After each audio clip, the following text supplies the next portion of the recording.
لا بل یو مسله دا چې په رمضان المبارک کې د روزې په حالت کې مسواک استعمالول څنګه دي نو حضور علیه السلام مبارک ارشاد دی چې مسواک یو بهترین عادت او بهترین خصلت دی او د حضور علیه السلام مبارک وینا دا السواک مطهرۃ للفم مسواک د خولې د پاکېدو یو بهترین آله ده و مرضات للرب او د الله رب العالمین در رضامندی او باعث او سبب دی نو مسواک د ورځې او د شپې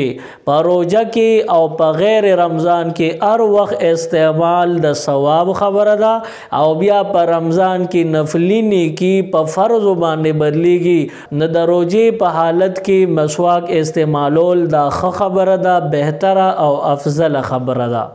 मज़ीद Islamic videos देखने के लिए हमारे YouTube चैनल दीन और दुनिया को ज़रूर सब्सक्राइब करें और बेल आइकन ज़रूर प्रेस करें ताकि हमारी हर एक वीडियो की नोटिफिकेशन आपको मिल सके।